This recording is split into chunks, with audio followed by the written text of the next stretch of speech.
Para ulama menjelaskan bahwasanya membelanjakan harta, mengeluarkan harta itu ada 3 tempat. Yang pertama, menginfakkan harta di jalan-jalan yang dicela oleh syariat. Tentu ini haram. Orang gunakan hartanya untuk judi, untuk beli patung, gunakan hartanya untuk ke tempat-tempat maksiat. Dia beli khamar, dia beli sabu-sabu, selesai. Kita tahu itu haram. Itu yang saudaranya syaitan. Yang kedua, menginfakkan harta di jalan-jalan yang disukai oleh agama, yang diperintahkan kita untuk menginfakkan harta di situ, untuk bangun masjid, untuk membantu saudara-saudara kita di Rohingya, untuk membantu sekolahan, untuk wakaf tanah. Ini hal-hal yang dipuji oleh syariat, dan kita dianjurkan untuk menginfakkan harta kita di sana.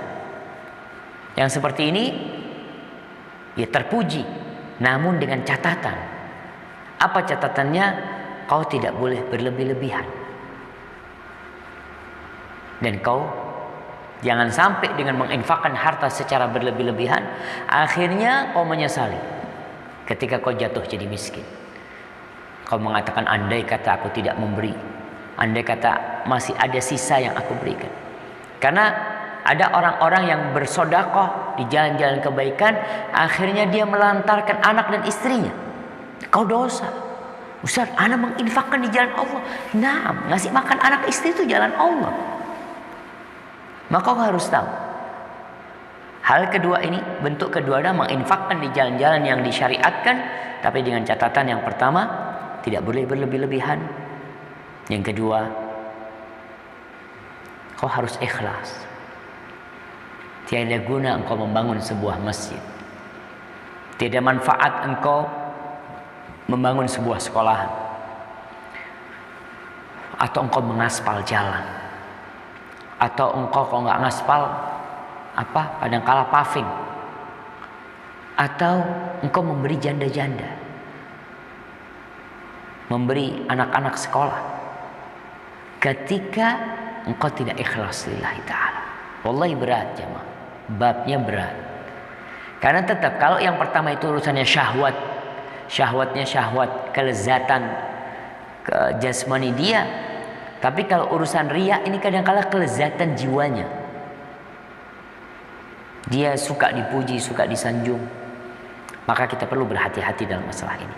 Ingat, menginfakkan dalam jalan-jalan kebaikan itu diperintahkan, itu disukai oleh Allah, pelakunya dicintai oleh Sang Pencipta, tapi dengan catatan kau tidak berlebih-lebihan dan kau tidak riya dalam melakukan hal itu.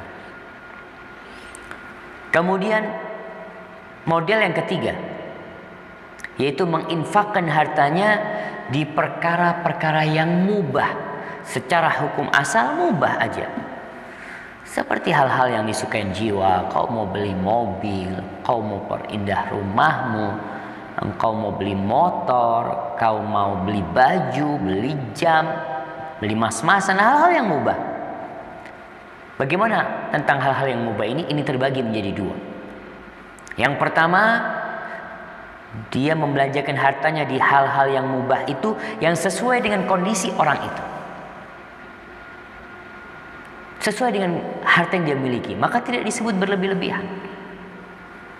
Seperti orang penghasilannya tiap hari, umpamanya dia punya pemasukan tiap hari 10 juta. Lalu orang ini beli jam seharga 50 juta. Berlebih-lebihan enggak? Kayaknya kalau melihat kepada sisi pemasukan dia 10 juta, dia sebulan berarti 300 juta. Kalau cuma 50 juta ya tidak berlebih-lebihan. Untuk orang dia, orang kayak gitu tuh, melihat kepada penghasilannya. Orang penghasilannya Masya Allah, tiap bulan dia dapat keuntungan umpamanya 10 miliar. Beli tas harganya 1 miliar. Walaupun anak rasa berlebih-lebihan, tapi secara keuangan dia itu nggak berlebih-lebihan. Dia punya uang banyak. Dia beli sesuai dengan kondisi dia. Saat lifestyle, gaya hidup nih. Anak kalau pakai tas yang harga 250.000 diketawain. Ya itu kehidupan dunia lah, untuk berbangga-banggaan. Tapi ingat, ini yang pertama yang sesuai dengan kondisi orang itu. Tapi kalau kita pemasukannya tiap bulan umpamanya 5 juta, lalu beli jam harga 10 juta, berlebih-lebihan enggak? Yang itu beli jam harga 50 juta, yang ini beli jam harga 10 juta. Atau beli jam harga 5 juta, berlebih-lebihan. Kenapa? Berarti uang sebulan, uang kerjamu sebulan habis tuh cuma beli itu. Terus kau punya tanggung jawab, kau punya anak, kau punya istri. Maka ingat, berkaitan dengan membelanjakan harta dalam hal-hal yang mubah, itu melihat kepada kondisi orang. Bisa jadi buat satu orang dengan harga yang sama itu berlebih-lebihan, tapi buat orang lain tidak. Ini makan. Subhanallah ya, di Jakarta itu kadang-kala kalau anak diajak makan ya sama panitia kajian, Allahu Akbar, anak sampai nggak enak makan. Anak pernah diajak makan di seafood itu, di dekat Ancol sana nggak salah. Habis makan ikan, masya Allah enak ikannya. Ada yang dibakar, ada yang digoreng. Habis itu anak turun. Anak ngeliat banyak ikan-ikan hidup di situ. Anak setelah ngeliat harganya nggak enak makan lagi. Karena anak lihat di kampung anak nih, di Jember nih, itu ikan per kilonya 40.000. Di Jember tuh kan kerapu beli 40.000. Di sana 1 on 40.000. Anak ngomong Allahu Akbar, berarti 1 kilo 400.000.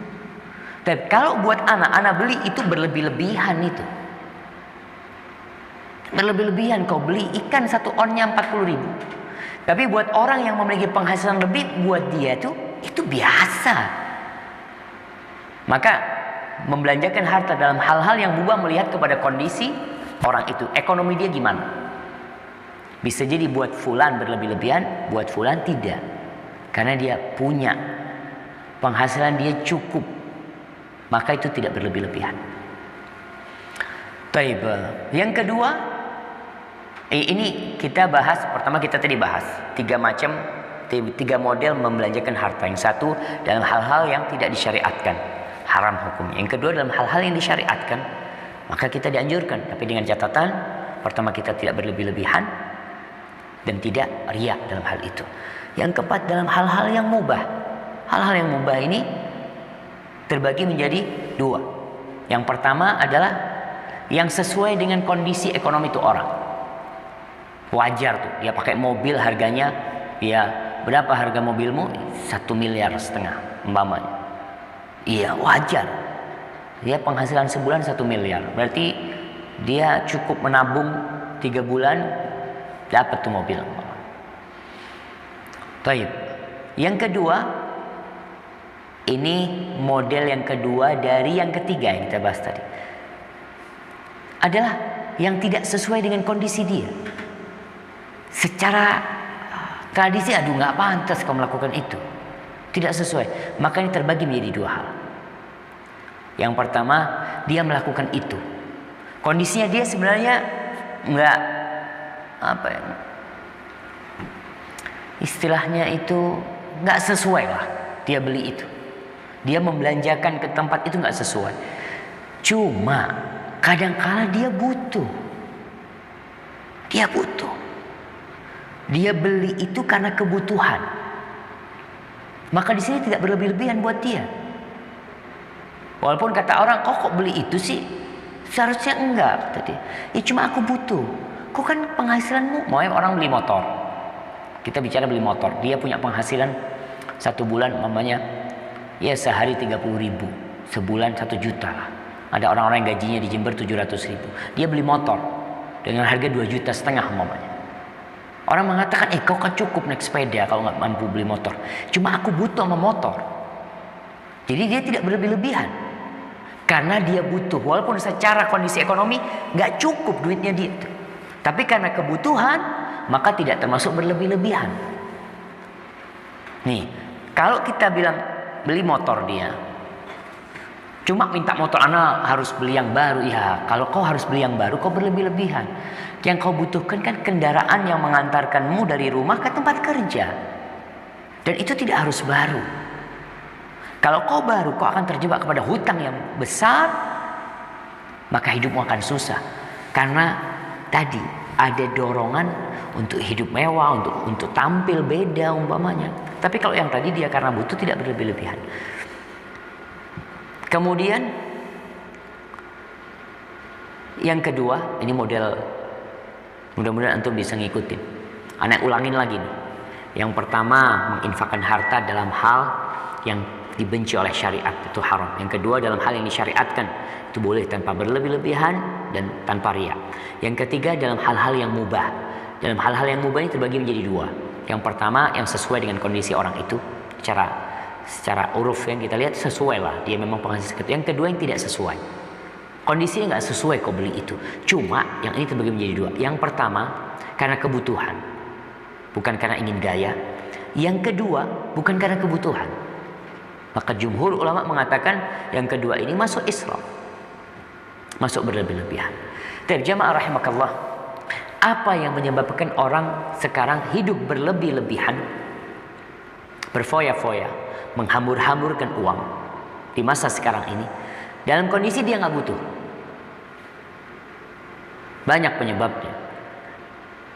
Di antara yang disebutkan oleh para ulama, ya, kalau kita bicara ini model sekarang, salah satu contoh berlebih-lebihan atau bahkan masuk tabdzir, membeli, ini disebutkan para ulama, membeli nomor-nomor spesial, nomor HP yang nomornya akhirnya sama dengan tanggal lahirnya,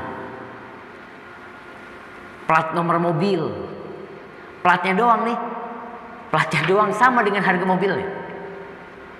Berlebih-lebihan gak? Kalau itu Anda rasa berlebih-lebihan lah kau. Kau emangnya plat mobil itu dibuat apa gitu? Beli plat mobil yang nomornya cuma satu makanya. Apa kadang-kala ada Eko bisa dibaca macam-macam dengan harga yang mahal dia beli.